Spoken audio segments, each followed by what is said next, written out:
in face of all the things we see, what we hear in the public space, every time political issues, are boiling, there are undercurrents, and you can actually, I suggested that they should find a political solution than a legal solution.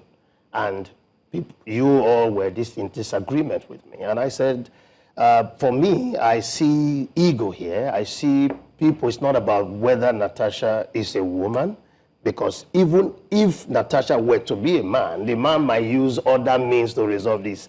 And I gave the example of Fubara, who had to leave all the legalistic environment and alone, without the crowd, found solution to the problem. Even though his tenure, the suspension is over, and he's returning smoothly.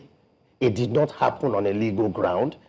He went to do some political conversation. And I suggested that as an easy way out, so that this does not protract or prolong, because they are saying that there's been some pending appeal, because whenever you have an issue in Nigeria, I've seen cases that travel unnecessarily long because of appeals and all filing of all kinds of cases, and at the end of the day, it gets complicated.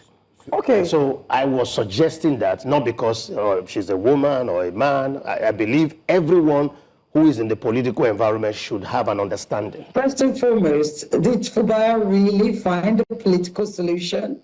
Come on, let's stop dressing up nonsense. Fubara didn't find this political solution. A political solution was imposed on him. Look here, it is clear. And here's the thing we do in Nigeria all the time, constantly dressing up nonsense as if it has some sort of sense. The nonsense of this whole debacle has no sense. In fact, the nonsense of the nonsense has totally lost its nonsense. So, Senator Natasha was, she was suspended illegally for 6 months. The law says you cannot suspend a senator for 14 days. That's the first thing we've got to deal with.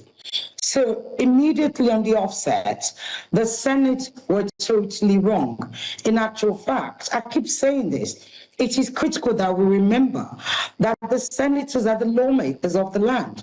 Even more so, the Senate president is the third citizen. Well, if the third citizen is taking it upon himself to break the law, disregard the Constitution, disenfranchise a whole constituency rather, from having representation, then what exactly are we talking about? What political solution?